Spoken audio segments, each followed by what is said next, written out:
So we're now going to talk about our next little trip that I wasn't on. We went, or you went to... You went to Matlock, and then after Matlock Bath, you went on to the Triumph visitor experience at Hinckley. We did. So... And I had to have myself a Triumph, so we could go up there on them. Yeah, what were you riding, Si?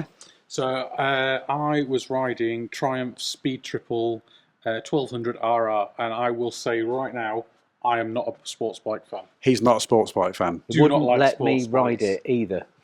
I do not like sports bikes. However, at the same time, I haven't ridden a proper sports bike, which obviously Triumph's 1200 RR certainly is. And as much as I was expecting to be really cramped up after, I think it was another 300-mile day we did, I was actually really surprised. The Triumph is actually a phenomenal machine. It really is.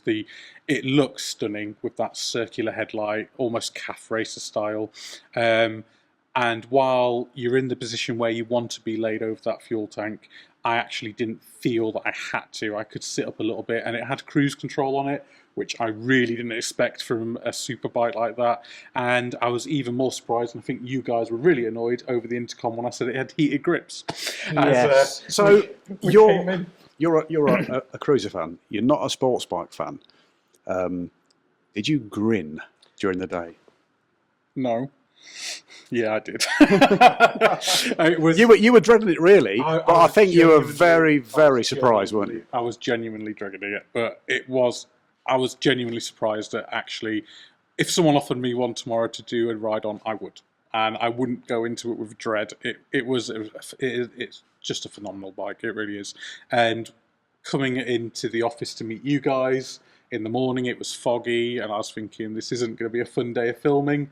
And there was a little button on the left-hand grip which I pushed, and the heated grip icon came on, and I was, oh, okay, this might not be so bad then. And wearing the clothing we were, it was fine. And by the time we got in and we actually went off, the power on them is just crazy. I mean, obviously it's a sports bike, it's what they're meant to be, but going home on one of the days before we did our filming, I needed to get used to the bike, the turning circle, leaning it. I've never leaned a proper sports bike into a corner, and there was a car in the way, and of course I just opened it up a little bit to go around it, looked down, and I was doing 70 without even hardly moving the throttle, and quickly got back to this car and put it back down to a normal speed. It really is so responsive. It's phenomenal bike.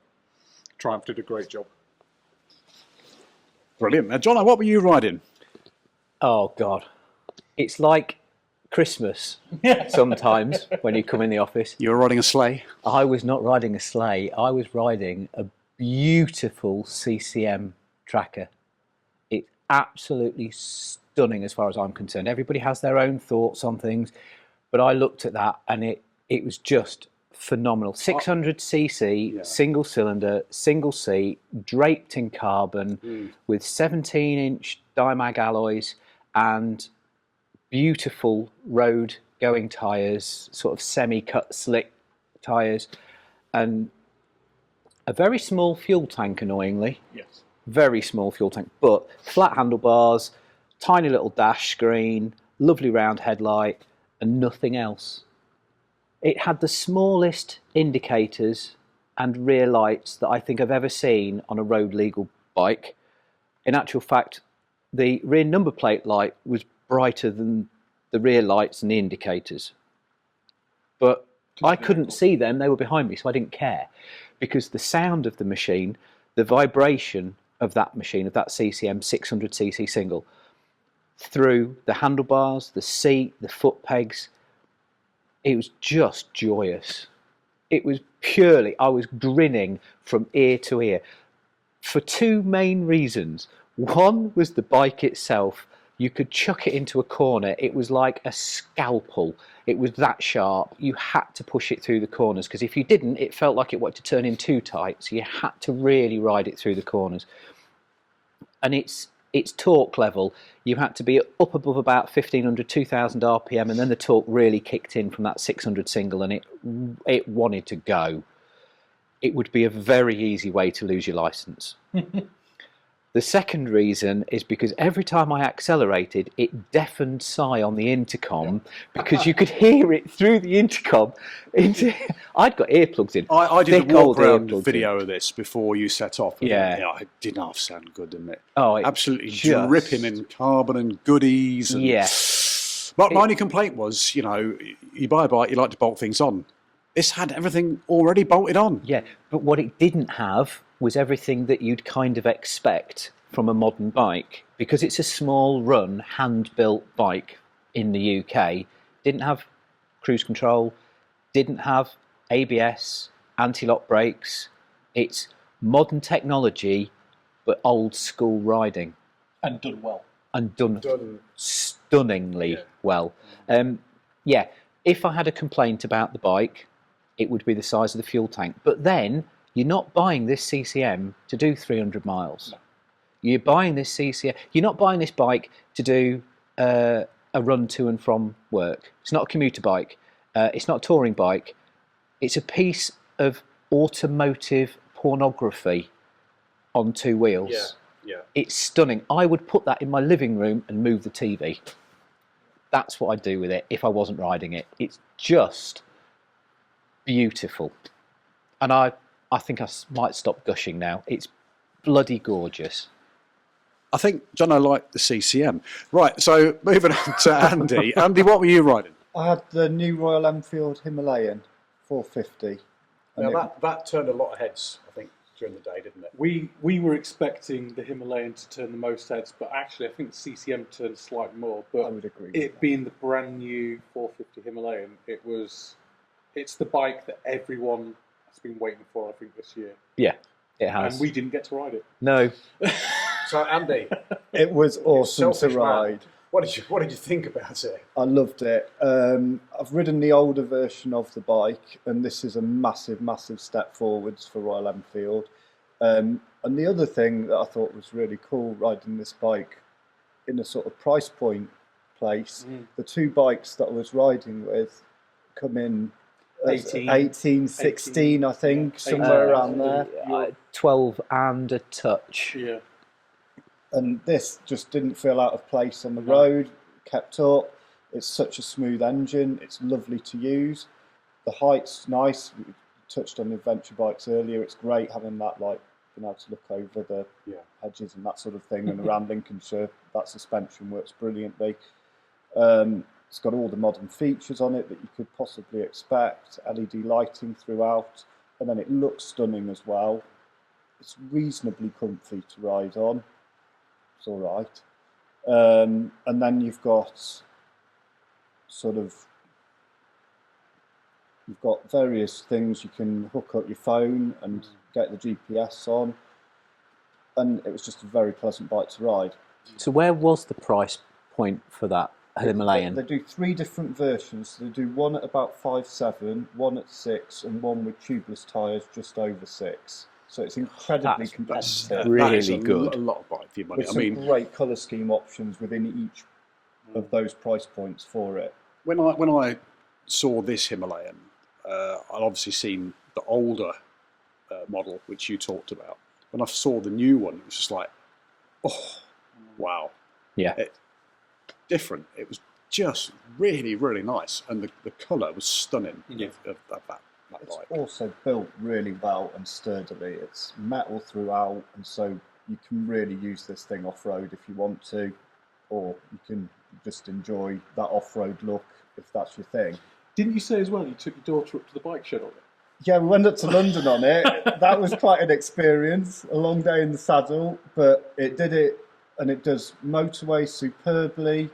We must have been on the road for about 15 hours that day, and it was good. It was great, yeah. So Andy's done some extracurricular stuff on the Himalayan as well then. Yeah, So I think I've enjoyed my time on that bike.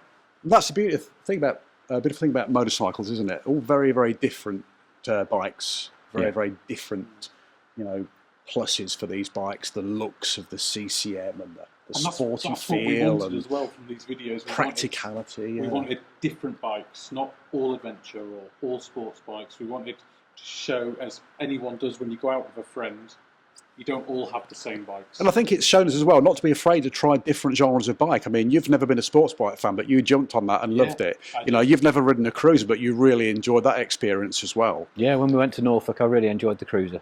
And Andy enjoyed the adventure bike so much he hogged it all the time and didn't let anybody else ride it. But, okay, so that's the bikes then. Right, so the gear these gentlemen were riding during the day.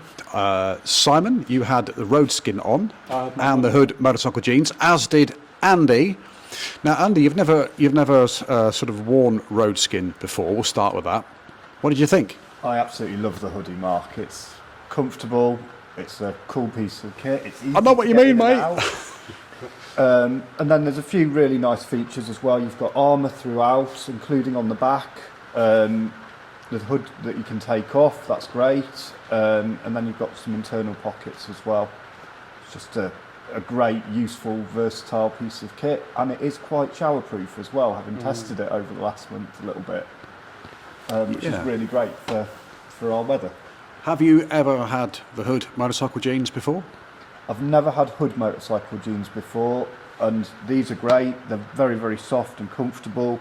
The winning bit for me is the armour is so flexible, and you just don't really feel it's on there. No, that's right. And then you feel safe in them as well, and I think they look great. And I love them. Simon? Yeah, no, absolutely. I love my Hood jeans. I wear them whenever it's not raining, which in the UK is difficult at times, but for the most part it is my go-to jean. And my Roadskin Monroe I absolutely love. And actually on the day we went and did our filming riding over to Bath, and I was coming in, as I said, it was quite foggy on the way into the office, which luckily cleared and it became quite a nice day. But I was thinking to myself, I should have put a hoodie or something on underneath. I didn't. I was just in my t-shirt and my Monroe, and actually I wasn't cold. It has that little flip over the zip so you can button it up and just give yourself that little bit extra sort of protection. And also this time I had my hands lower down on some handlebars, so I didn't have to worry about wind coming up my sleeves, and it didn't. It was actually really comfortable, and all in all, great piece of kit. I think as well, unfortunately for Roadskin, we never got a chance to try out their lovely set of waterproofs that we were supplied for the trips. Thankfully, it wasn't raining, but these waterproofs, they look very substantial. I have actually worn them, but not for the videos. And Andy, could you just grab that bag over there? One thing I wanted to mention about Roadskin was all their kit comes in these really, really nice little canvas bags. Which for me double up as a little mini rucksack when you want to just potter about and that sort of stuff. So very nicely turned out. Isn't it? It is, yeah. Jeans and some Yeah, you get it, and the armour's separate, so you can fit it all in. even the armour's got its own little bag, hasn't it, that you can use as well. So Roadskin, lovely. And again, you know, you can't sing praises enough for the Hood jeans, can you? No, exactly. Yeah, I mean, the one thing I really like about them, unlike other trousers, is the armour is got Velcro on it for the knees, so you can adjust it constantly if you feel the need, and get it just where you want it to be, whether it's slightly higher or slightly lower, to make it more comfortable for you. You can rearrange it at will, although you do need to do it in private because it might look a little bit strange putting your hands down the front of your trousers. But other than that, it's all good. I turn mine inside out, take them off, turn them inside out to do that. You know what? I never thought of doing that. Oh, that's how You've never thought of doing that? I've never done that. So hands on the trousers. every day's a school day, especially for Simon. Don't just shove your hands down your trousers to adjust your armour. Yeah. Take them off and turn them inside out. It works much better. Yeah, much easier. Other than the hip armour, that might not work as well. So you know, that's the kit that we wore. Now, some of us, well, one of us was provided with a complete new set of kit. I was. Jono. Yeah. GhostBikes. They supplied me with a brand called Agrias, and they do an airflow jacket and airflow trousers, which have still got all the AA ratings, and they've got all the armour in that I had in the Zeal. These are the Zeal trousers. But the airflow, it's a lighter weight jacket and it's lighter weight trousers. They still come with the thermal lining, they still come with a waterproof lining. I took the waterproof lining out because it wasn't going to rain that day, still had the thermal lining in. I again only had a t-shirt on underneath the jacket. It was foggy in the morning and it was a bit misty rather than foggy, and there was a chill in the air, and I felt all the air through that jacket, because that's what it's designed to do. It's designed to let the air flow through. English climate, not exactly sure whether it's the best thing, but if we've got a really hot summer, I would desperately want to be wearing these. Yeah, I think give it another couple of weeks here, and I think you'll be really, really grateful of that. Absolutely. It's a bizarre feeling to ride down the road, and the faster you go, the more air you feel rushing past your body, even though you're in fully armoured, AA rated protective clothing. Was it liberating, Jono? Right. Yeah. I'm trying to work out a simile as to what it felt like, and I don't think I can do it other than saying the airflow was like having a colander on. It flowed that quickly through, and then, yeah, you hold it up to the light and you can kind of see through it in certain places, but it is beautifully light, fits fantastically well, really nicely tailored. So as long as you're not chubby, it's tailored, it fits in, it's snug, and it's just so comfy and lightweight. And it looked bloody stylish as well. Dark blue jacket, black trousers. It looked fantastic. It really did. I was very happy wearing that all day. Good stuff. And of course, we got a chance to try out once again the Airhawk seat cushions and the ram mounts, and they just continued to provide comfort, etc. The ram mounts did the job. On the CCM, I was very pleased to have the Airhawk seat pad on. Now, I'm not saying that CCM was uncomfortable, but 300 miles in a day on a bike that's probably more realistically built to do 80 miles somewhere, have a couple of hours 80 miles back. It's not a 300-mile... It's not a 300-mile slog bike. No, it really isn't. So you were glad of this? It helped. Yeah. Because the vibrations, it's a visceral machine, that CCM. It's alive underneath you. It's not calm and placid. It's aggressive and wanting to get on. And that helped make it a more comfortable day. But it was a bloody good day. Well, I think with the we of course have the ram mounts there for our GoPro cameras and things. Yep. But actually we mounted the suction cup on top of the Triumph's fuel tank.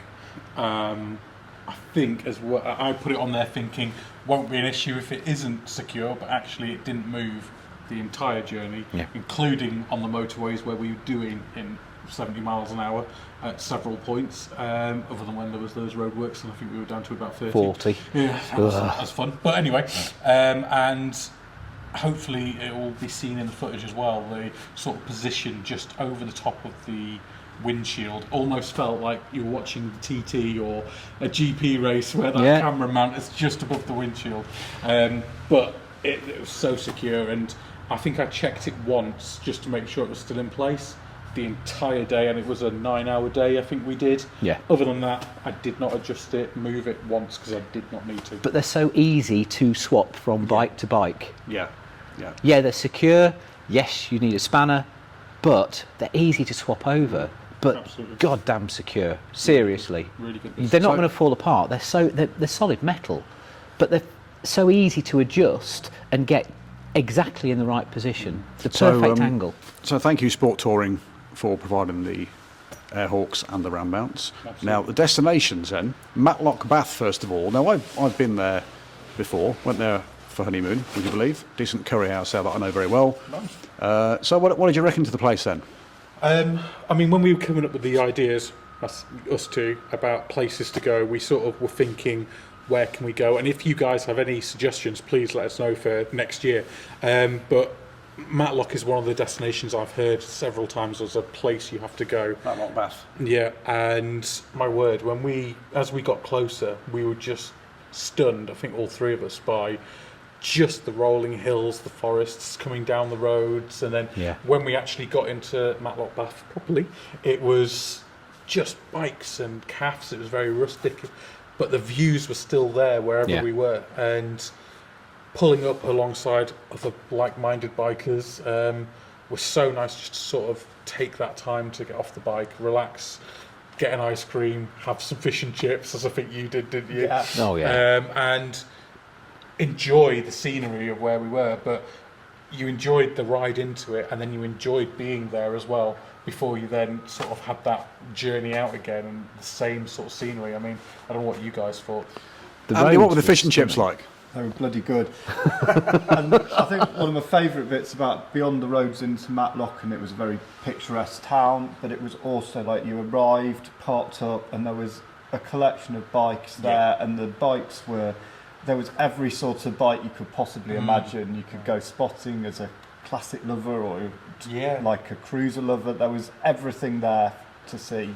Aprilia RSV 250. Yeah, you don't see many of them these days, do you? No. RD 250 LC. Oh, there was everything. Yeah, and in fact, we actually... A group of 125s turned up, which was great to see younger people out on bikes. And we also actually saw another CCM.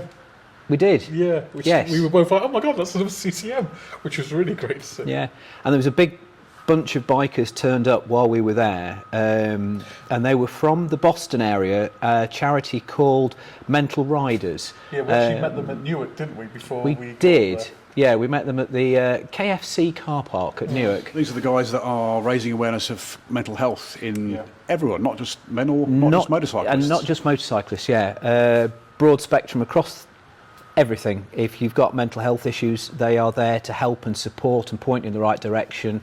But yeah, wonderful group of people. But yeah, there was big groups of all kinds of different riders there, which was wonderful to see. And the scenery itself, riding in and out of Matlock, is stunning, utterly brilliant. And the roads, there's a lot of speed limits. Fine, it's that kind of place. It's rural, but beautiful roads. So wonderful scenery. You moved on to the Triumph Vista experience over at Hinckley. How did you find that? I wasn't really expecting much. I was just expecting to rock up at a building, see a couple of bikes, and have something to eat maybe, and then off we go again. But actually, it was the Triumph it's the Triumph factory. Yeah. It's huge, absolutely massive, and the visitor centre isn't just a little display of a few bikes. It was massive, and I think all of us walked in there and just absolutely gobsmacked by how much was actually there. If you haven't been, you really, and especially if you're a Triumph lover, you really need to go. I'm an all bike lover, but seeing all the different bikes and all the different styles, and even they had a couple of the bikes from the films like 007 and Hobson Shaw, that was then there as well. Great Escape. Yeah, just phenomenal place to visit, and I think it was actually 2 stories as well, wasn't it? Yes, riding up, you don't have to be a Triumph fan, but the history of the motorcycle brand is laid out in front of you, not only in bikes themselves, but in information panels, videos, and it's just a wonderful walk through this this 2-level section of their building. You get a chance to go out of that section and go up some stairs, and you get to look over one of their storage areas, which is like something out of Willy Wonka's chocolate factory, but with motorcycle parts. It's just racks and racks and racks of tyres and engine components and suspension. It's like, and it goes on and out of eyesight. And then on the wall, there's all the different styles of Triumph logo that there ever have been. It is absolutely worth it, and it doesn't cost anything. No, completely free. It's completely free. So why you wouldn't go and see it, I don't know. You were just blown away, Andy. You were, weren't you? Yeah. And they also had like the modern, so you had the modern classics, and then you had the sort of the older ones there as well. And there's just everything there. And there's also an awful lot about the processes that Triumph use in their modern factories, which I really enjoyed reading some of the panels and seeing some of the videos. And it just goes into how Triumphs are made, where they're made, and all those sort of things that maybe you don't think about normally, but it's great to see how the bikes are produced these days. Can you get a cake and a cup of coffee there? Absolutely. They've got a cafe downstairs, and coffee, cake, expensive bottle of water or whatever you want to have. And it's a lovely space. It's clean, it's tidy, it's exactly what you'd expect from Triumph. It's polished. And it is you can sit on a few of the bikes. There's a few of the display bikes there that actually says, please sit on me. So they actually allow you to sit on the bikes as well then? Yeah, not all of them obviously, because Some of them are obviously very classic And priceless, some of them, yeah. absolutely. But there were signs on bikes that you could sit on, and people were. I suppose for them it's a chance for you to experience the Triumph brand. They want people to bums on seats, don't they? Yeah. It's visitor experience. But touching on what you said about not needing to be a Triumph fan to go in there, I think my Triumph and one other were the only two Triumphs in the bike car park. There were BMWs, there were Kawasaki's, Suzuki's, all sorts of different brands, and that just shows that while a few Triumphs were there, it does attract anyone, and it being free, like we say, is just phenomenal. And as an experience, I think the only thing I was sad about is that time was getting on. We had to actually leave, and we couldn't stay there a bit longer and soak a bit more of it. Yeah, it's you could stay there comfortably 3-4 hours, just slowly moving from panel to panel and reading all the information. There's a brilliant section on R&D and how they produce going forward, how they model things and work going forward. They're not looking at just next year or the year after. They're looking at designing bikes and accessories for 5, 6, 7 years in advance. There's some beautiful cutaway bikes as well, where you can see the inside of the engine compartment. You can see how that fuel tank that you think you're filling up, you might not be filling that fuel tank up. It could have the airbox underneath and you're filling a fuel tank up underneath it, and then there's the engine. So it's showing you really parts that you might not have sort of clocked where things are and how they work, which is, for me, really interesting, the mechanical side of things. So, okay, let's wrap this up then. One question. In hindsight then, do you think Matlock Bath one day, Triumph visitor experience another day, or can you do it in one day? You can do it in one day, but I think you definitely need to go to the Triumph Museum first. Yeah. Because then you've got more time to really soak everything in, whereas obviously Matlock Bath is not going anywhere. It's a destination, and you've got as long as you want to be there.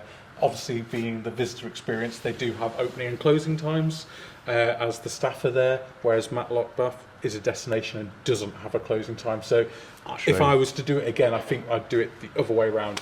Go to the museum first. Yeah, I agree. Yeah, that's a good point. And then go to Matlock afterwards. Yeah. Okay, gents, that's great. Thank you very much. And once again, if you've got any questions about the bikes or the destinations or even the kit, just drop us a comment in the social media platform on which you're watching, or YouTube or whatever. But thanks very much indeed.